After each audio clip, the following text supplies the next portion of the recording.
If you're currently feeling stuck with a sex-related challenge, maybe it's a challenge you have yourself around masturbation, DE, erectile dysfunction, PE, or maybe it's your mismatched libido with your partner that's causing a lot of frustration in your relationship, and you don't know what to do about it, and you feel like you need a game plan. Well, my VIP intensive is that game plan. It's a deep dive intensive call with me where afterwards I create a game plan with you that's specific to your needs, so you walk away knowing the exact steps to take. If you want to sign up for a VIP intensive, all you have to do is go to the link in the description below of this show, and you can sign up and schedule your time with me right there. Can't wait to see you and talk to you and help you. Andrew has been extremely supportive, thankfully, because I know there's also women in BII groups where they're like, my husband said he paid for these and he loves them so much and he won't let me get rid of them. And I'm like, what the fuck? Oh my God. So please don't be that guy. Please don't be that guy.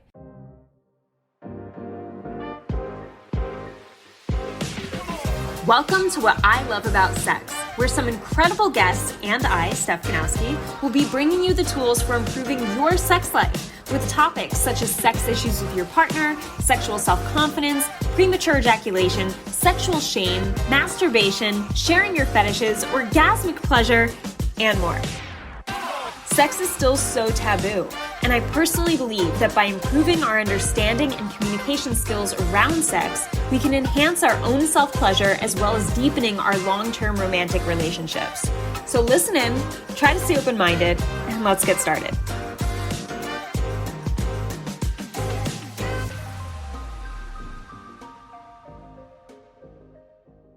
Heads up, I am not a medical professional, so anything I discuss on this episode is just based on my research and how I perceived that research. Do not take this episode as medical advice. Thanks. Hey guys, what's up? I hope you've been well and that you're enjoying your summer. I am very anxious / excited to have my boob surgery. Explant surgery, so getting rid of my fake boobs. And I know I mentioned this before in the previous episode. I'm just getting a lot of questions on it, and everyone in my Instagram DMs are like, how are you feeling? I didn't hear everything. Wait, what's going on? What's happening? And I did say I would talk a little bit about it on podcast to update you guys, since I did mention it a little bit in some depth.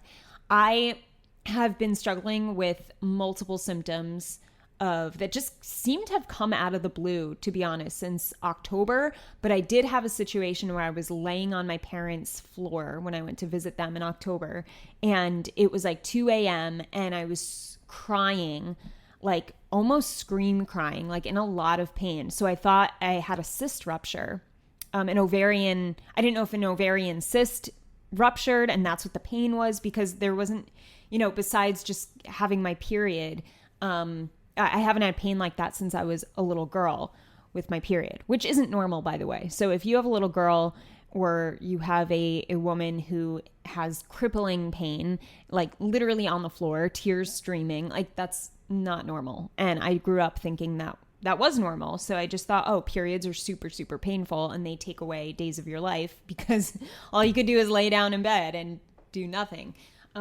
But yeah, that's not the case. So you want to get checked out, especially if your little girl is showing those kinds of symptoms, because you could save her a lot of pain in her future if you take care of that early on. It possibly might be endometriosis is what I'm referring to, or leaning towards, because I've had a lot of these symptoms that seem to have come out of the blue all of a sudden are very aligned with endometriosis, which is a disease of the reproductive organs. So it's when the tissue lining the uterus is actually growing outside of the uterus where it shouldn't be. And then it starts to grow on different organs, or it can actually move around your organs because it just creates this irritation and inflammation where it It may shift your ovaries around. It can go all the way up to like your lungs, maybe even higher. So it really impacts the entire body. And that's why I just, along with chronic pelvic pain that I've been dealing with since February, nonstop, just about every single day, I feel it, which is crazy and new for me. I'm just like, okay, this has to be endometriosis. So it comes with a lot of symptoms, a lot of pain. There's no real cure for it. But like I said, if you catch it early in your young daughter, you may, if she gets a surgery, it is very likely to never come back again. But if I were to get a surgery, not most likely, if I see a really good doctor, there's a chance that it will just come back in a couple years. And then I would have to get the surgery again, or I'd have to deal with all the symptoms again. I had a consult booked to speak to an endosurgeon, and I was going to go to Beverly Hills and get the surgery this summer. And I was like, I need to fucking take care of this. This is taking over my life. I've been having like 15 to 20 different symptoms, like eye blurriness, earaches. My scalp is super dry and super flaky. A couple months ago, it was just like all over my pillow, rashes on my scalp. Anxiety was at an all-time high. Chronic fatigue. I've gone through, right now, thankfully I'm not, probably because I'm ovulating, but I've gone through weeks where the entire week I was just exhausted, even getting like 12 hours of sleep. And I'm like, what the fuck? I couldn't, and it wasn't because I was sleeping too much. I've done that in the past, but it was just my body. I had zero energy. Pain in my toes, which is super random, like bloating constantly. I haven't seen my abs in months, and that's not normal for me. I've seen my abs since I was 19. So a few months ago, maybe in March, not being able to see them due to inflammation and bloating, it's been really tough on my body image, and just the feeling of being bloated doesn't feel good, because you just feel really full and like your stomach is pushed out, but it's not fat, it's just irritation. So a lot of gut irritation, constipation, diarrhea, back and forth, just, yeah, like depression, feeling for the first time in my life what that is like, which is, just very numbing. Night sweats, knee pain, back pain, nausea. I might have one bite of food and then immediately want to throw up. And I don't throw up. I just feel nauseous for like a half hour. Pain during sex. My vagina's dry. Lack of libido. I'm not horny anymore as I was.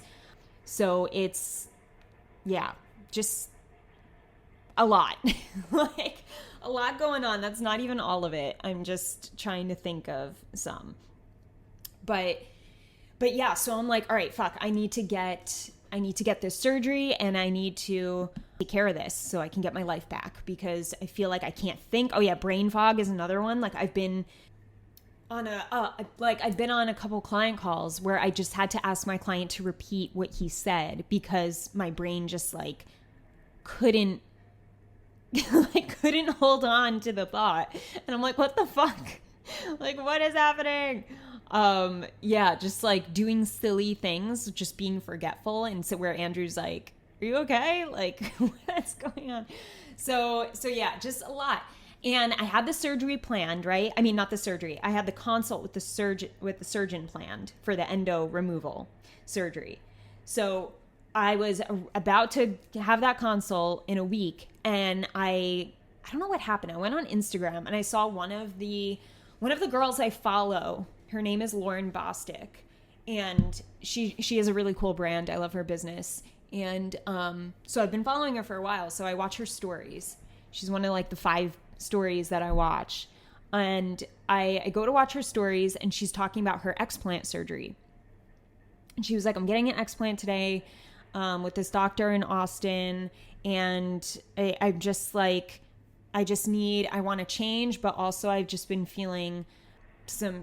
noticing some things about myself. And she wasn't getting like too deep into it, but I was like, wait a second. And then I went to this podcast that I remembered from like 5 years ago. I was in Santa Monica and I listened to this podcast of this other girl I used to follow, Angie Lee, and she was talking about her breast implant illness and how as soon as she got rid of her fake boobs, her health jumped right back into place and all these symptoms went away. And I was like, holy shit, what if it's my boobs? Like, what if it's not endo? Or what if my boobs are just like bringing on the endo, the fake boobs and the inflammation and lowering my immune system to the point where it's exacerbating the endo, you know, where maybe the endo wouldn't have presented itself if I didn't have a weak immune system and so much inflammation in my body.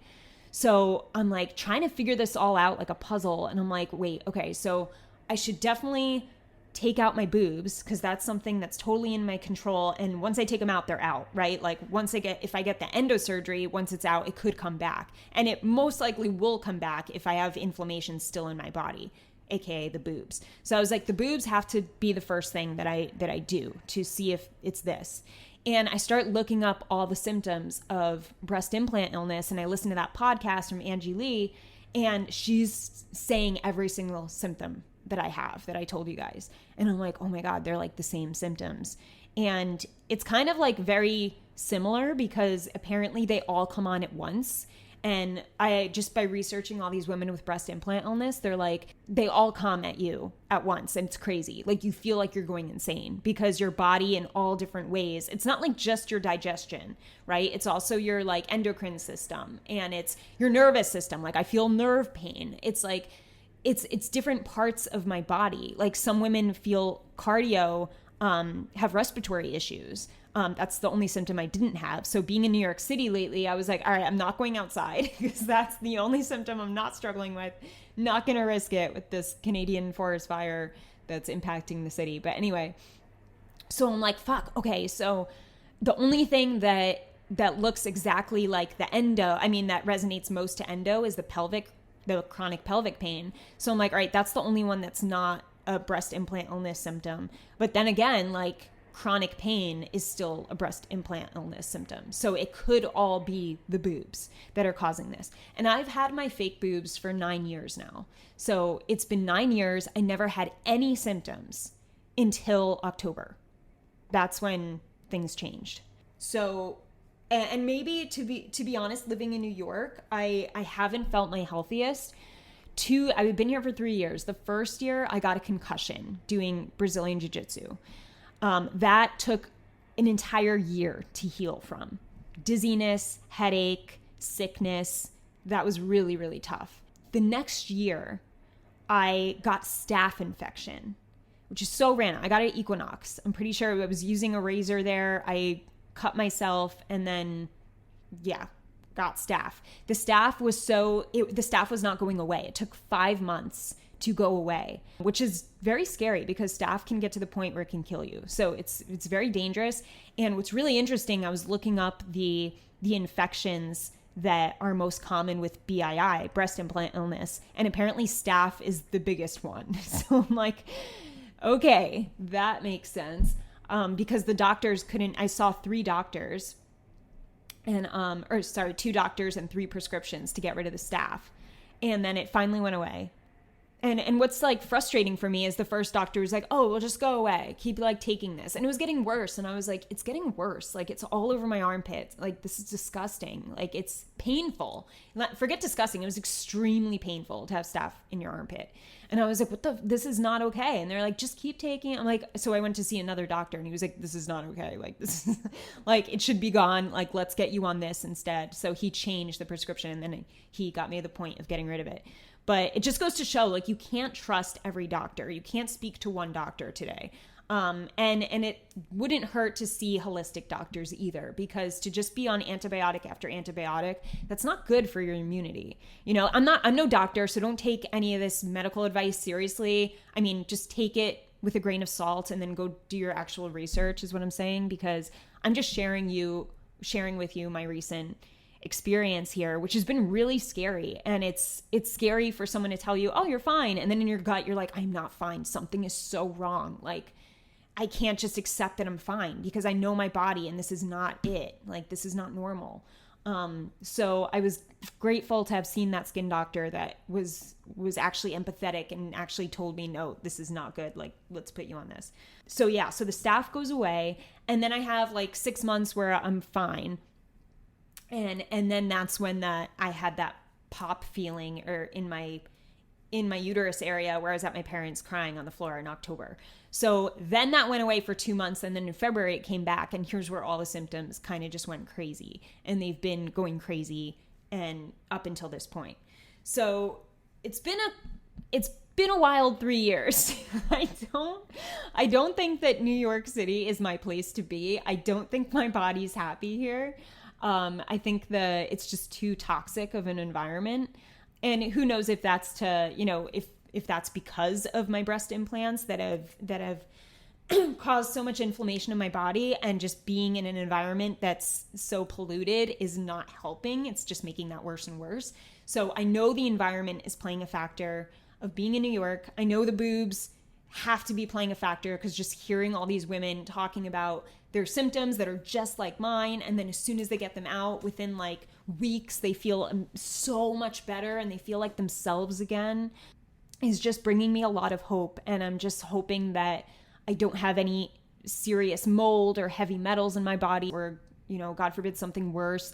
I just pray that like everything is fine and he just takes them out. I'm actually seeing the doctor in Austin that Lauren Bostic saw, and he is holistic. He takes a very holistic approach to the surgery. So I'm really excited about that, because he seems to be one of the best. And because he takes it very seriously and in a holistic way, there's a whole week where after my surgery, I am getting holistic treatment, such as like lymphatic drainage. And he's also going to run some massages to help my body get rid of all the toxicity. He's going to have me do tests before and after to test my gut health, to test he's going to do an EEG to test my brain fog before and after. That should be interesting. Before and after he takes out my boobs. And there's just like 5 tests that he's having me do. So I'm really excited to just see where my body, a food allergy test. So that should be really, really helpful. He's also not going to put me on any antibiotic afterwards. So that's also good, because just being on so many antibiotics, like I got sick so many times last year along with the staph, that I was on like 6 different antibiotics during the year.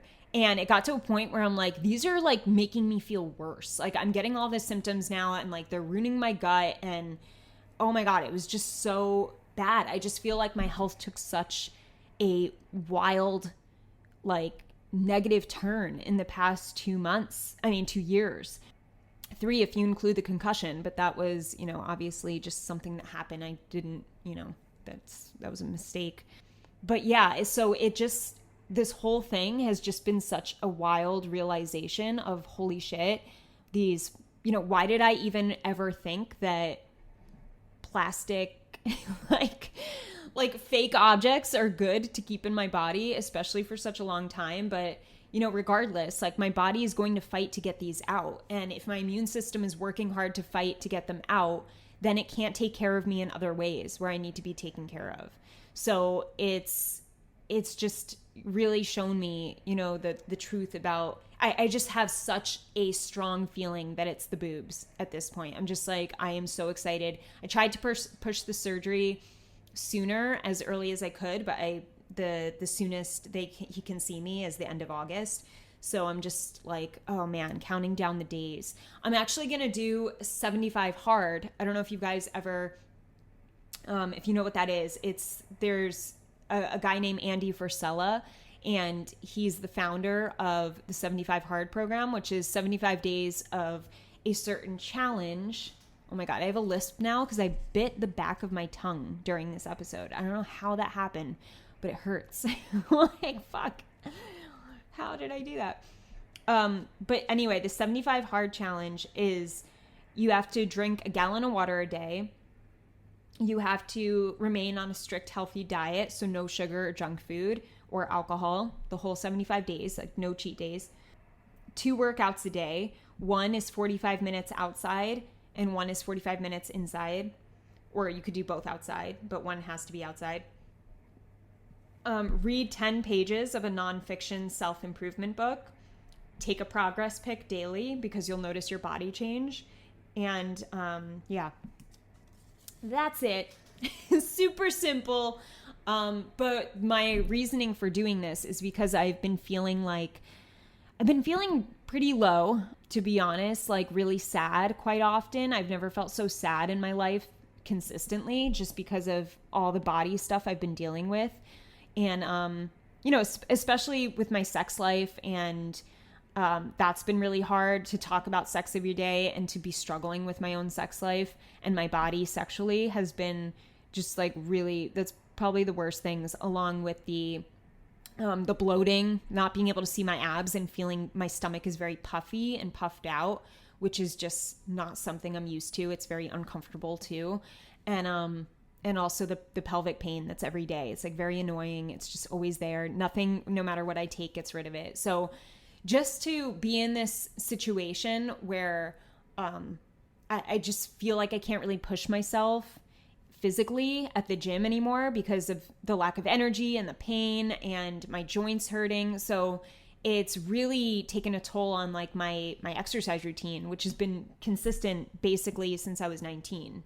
I haven't missed like a couple weeks since I was 19. So I'm still working out, and that's still happening. But it's like Andrew is telling me that he's going to climb Mount Shasta, right? And I was going to climb it with him and friends. And now like I can't do that because I'm just in too much pain. So it's not an option for me. And he's also doing a Spartan race. And I'm like, I want to feel like a challenge. Like I feel like I'm just hanging on. Like I don't want to feel like I'm just, like I want something that will at least mentally challenge me. And I think that's why the 75 hard is a good thing for me to do. And even just give myself the grace of having my workouts be walks at this point, because there will be days where my body shouldn't be pushed due to the pain I'm in. It's just not smart to do that, especially right before surgery. So I want to stay active because it is really important for me to stay active regardless of the pain. And that can mean a walk, just moving my body. That can mean a yoga flow. So definitely gonna just give myself grace there, but still commit and still do it. And that way I can feel like I am part of a challenge. It feels like I'm like doing something hard and I'm still doing it, and it's not easy to do, but I'm choosing to do it. So that feels good to have something like that that's possible for me at this point. And I planned it in a way so that the 75th day is the day before my surgery. So that way I am super healthy, like just have cut out all sugar. I can't even attempt alcohol. I'll get immediately sick if I even have a few sips. So it's really just the sugar and the cheat days. If I cut those out, like no fried foods, none of that, like no fast, no shitty stuff. And if I cut all that out, it's going to put me in the best place for surgery also. So I think doing this challenge will best prep my mind and my body for the explant surgery. So I'm excited for that too. I think that's a good way to go about everything. But yeah, I mean, there is a chance that I wake up from surgery, I don't feel any different. There's a chance that weeks go by or months go by and I still have all the symptoms. There's a chance that all these symptoms are strictly coming from endometriosis, and maybe that's the next thing I have to take care of. But there's also a chance where the majority of my symptoms go away once these boobs come out. So I really think that's going to be the case. I think at least half of them are going to go away very quickly. But that's just my intuition. That's just what I'm really feeling. And after hearing all the stories of women, they resonate so much. It's like they're just telling my story. It's crazy. So yeah, I think I'm in really good hands with the surgeon. I'm really happy I found a doctor who's taking a holistic approach, who isn't just going to like put me on a ton of meds and never see me again after he takes them out. So there's definitely going to be good communication. I feel very supported and safe with the type of staff that he has who take care of his patients. So overall, yeah, I'm excited. But actually in August, what's going to happen is my surgery is the end of August, but in mid-August, I'm going to get a deflation. So that means they're going to pop my boobs. They're not going to pop them, but they're going to inject like a needle in to suck out the liquid so that I can see what my natural size looks like. And this way, then we wait 2 weeks. That happens 2 weeks before surgery. So I get a good idea of my natural breast tissue filling out again. And then I get to see if I want to do a lift, if they're a little saggy, if I want to do a lift, or, you know, a fat transfer I might do down the road. That's a lot safer, but I don't even think I'm going to go there. I think if anything, I'll just choose to do a lift if they're saggy. I want to make them little perky, cute ones. So, so yeah, that's what I'm aiming for. And so that would be interesting. So unfortunately, I can't keep the titties, or the bags, I should say, the toxic bags, not my tits. I was going to keep them. Someone on Instagram was like, are you going to keep them in a jar? I'm like, probably not, but I am going to keep them, right? But at this point, if they're sucking the liquid out, I don't think I'll be able to keep them. But yeah, so that will be a 1-day thing. That's literally, it's just local anesthesia. So I'm going to be awake as they're sucking out the liquid from my fake boobs. And then 2 weeks later, I go back and he takes out the capsule, which is the whole thing that's, you know, causing all the inflammation. It's the body protective layer it's the body's way of protecting me from the foreign object. So the capsule is kind of like the coating of that the body creates naturally over the plastic.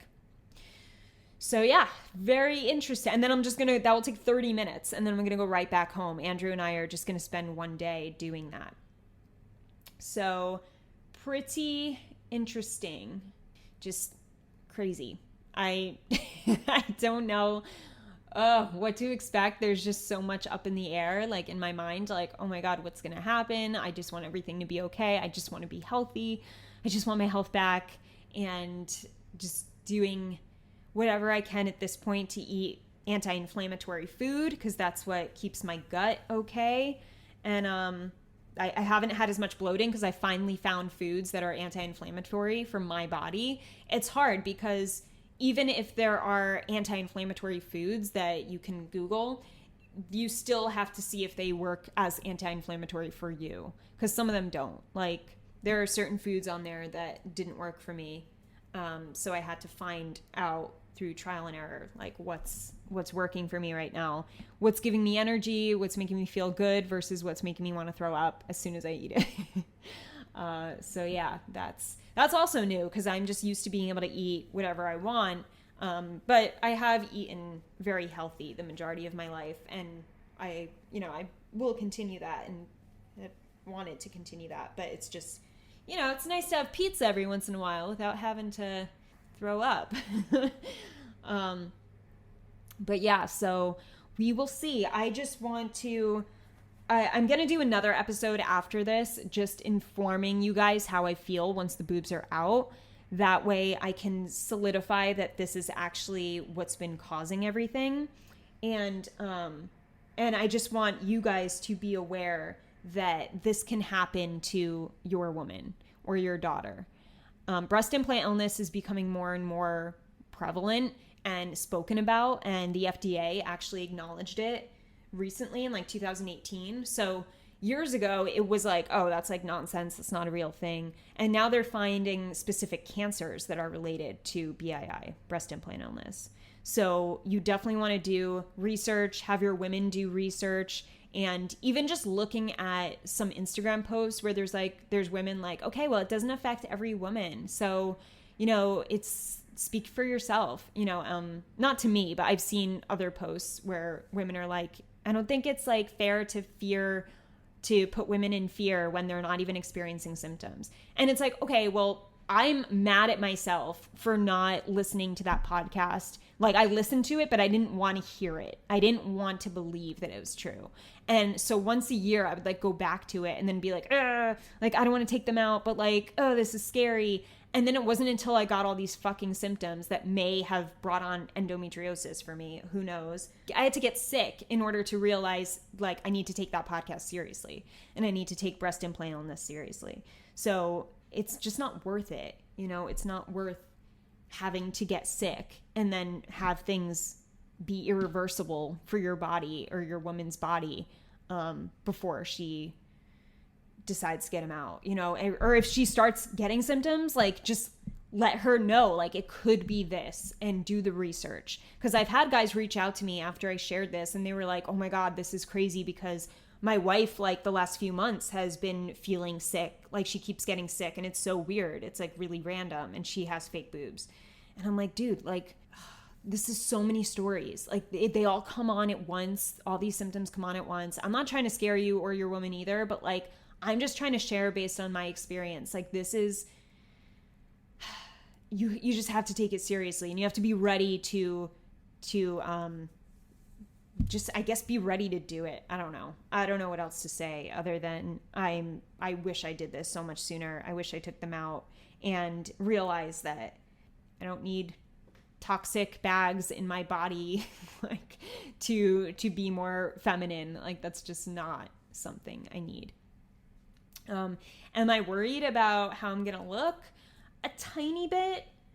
Just because I really do like the shape of my boobs, but I keep reminding myself I'm not losing my boobs. I'm losing the toxic bags that have been like crushing my boobs. Like they've been pressing against my poor real boobies like all this time. I'm like, I'm so sorry. So I have to keep reminding myself I'm actually going to get my real boobs back. That's what this surgery is about. It's not getting rid of my boobs. It's getting my boobs back and getting my health back. So when I think of it that way, it's very empowering. I'm very excited. Andrew has been extremely supportive, thankfully, because I know there's also women in BII groups where they're like, my husband said he paid for these and he loves them so much and he won't let me get rid of them. And I'm like, what the fuck? Oh my God. So please don't be that guy. Please don't be that guy. Always support your woman's health over everything, just as she should always support your health over everything. And I'm fortunate to have Andrew just immediately support me from like day one of me saying it. The first thing he did was just say like, are you sure? Like, have you done research? And I just said, yeah. And he was like, okay, like show me some videos. Let's look into it. And he spent like 2 hours researching with me, which was also really nice because I didn't feel alone, you know, during this whole thing. And I felt like he was like good with it. There was never any awkwardness. And that really helped a lot. It really did. And he's been seeing how sick I've been. So he's like, it's not worth it. Like, you know, we want to get you healthy. But I hope that's a good reminder for you to show how much your support means to your woman.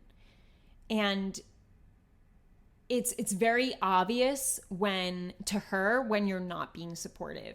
And it just feels so good when you are. Like, for instance, I've been I'll say to Andrew often, like how, like I'll just kind of be like in shock or in awe of certain things he does for me. And he's like, isn't that just like the right thing to do? Like, I don't know. And I was like, yeah, but I've never been with a guy like that. Like, I've never been with a guy who, like, you know, with this endo surgery or this endo consult, when I thought I was going to have it, I called him and I was like, there's a date that's on the same date that we have to travel. And, you know, I could pick the later one, but I'd really prefer this one. He was like, pick that one. We'll change the flights. It's no problem. Just do it. Call back and do it. And it was just like things like that he doesn't even think about. Like, he just knows immediately, okay, what's in Steph's best interest? I'm going to do that. Like, no questions asked. And it was like, he had me crying. Like, it was such an emotional moment. Like, I'm crying now because he just hung up the phone, and it was just such a quick decision that was obviously because he loved me. You know, like, he didn't even have to think. It was just like, I love her. Like, we'll cancel the trip. We'll remove the trip. Like, and I know this trip is really important to him. Like, I'm going to meet his family. He's going to go climb a mountain. Like, it's just like a big trip. So it was really touching. It was really touching. And like that little moment that I just had with him doing that, like, just showed how much he cared and loves me. And yeah, I think that just goes such a long way.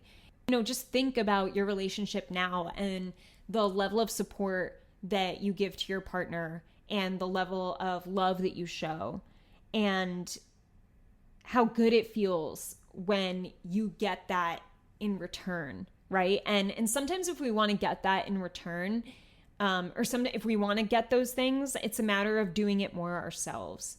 And sometimes it's just who's going to take the lead, And I know that can be frustrating too, because maybe you're like, oh, I don't want to have to always take the lead.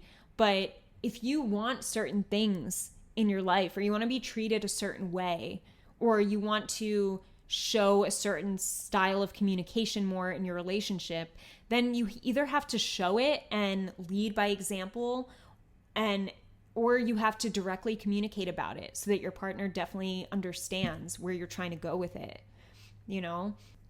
Because I've had a client recently who was like, what was he saying? I can't remember the specifics right now, but it was like he would like test his partner to see if she would do things that have to do with his love language, and then she wouldn't, and then he would like call her out and be like, see, you don't do this.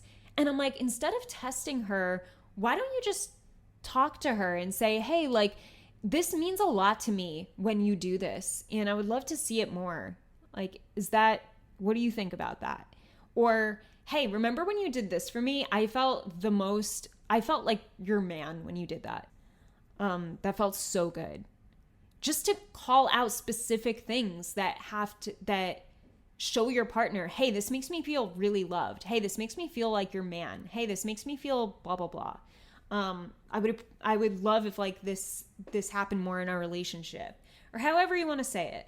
But you can't just have your partner guess, and you can't assume that all partners are treated equally and all people are going to, like giving you quality time or buying you a gift to show they love you. Like, that's not how every partner is going to look at things. So you can't get upset if you don't get a gift or you don't get the quality time if you've never communicated that or showed the importance of that to your partner.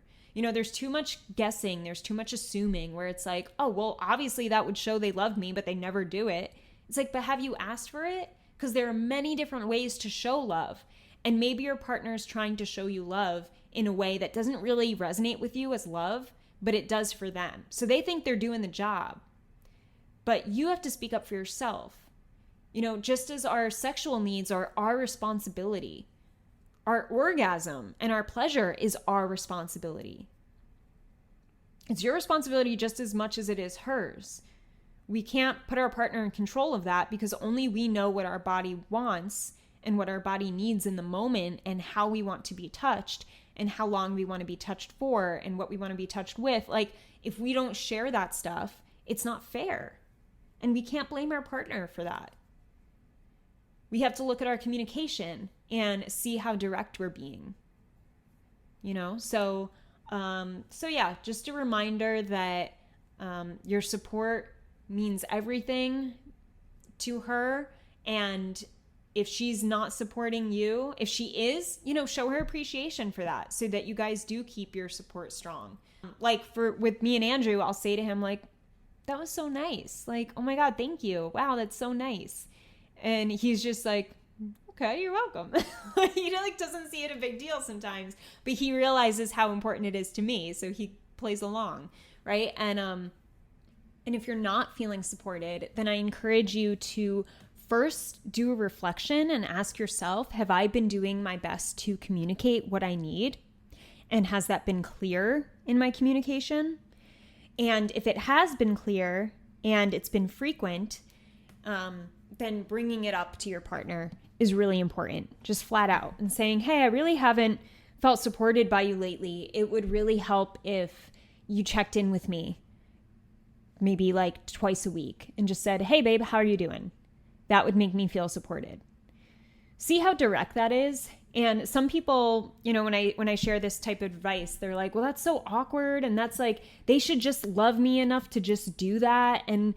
But no, like, they shouldn't know. And you can't think of your partner as this perfect person that has to know you inside and out.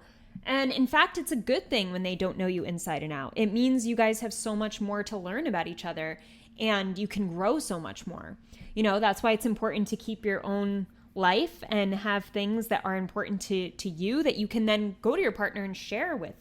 And then you have things to share and you have this newness and this mystery about the two of you. So anyway, I could take this topic all over the place, but I hope that was a useful lesson. And I just want to end by saying I appreciate your support, because honestly, when I shared about my BII situation and just the health symptoms and stuff, I made an Instagram story when I was staying at the Wynn in Las Vegas. If you guys remember, I was like in a robe sharing this.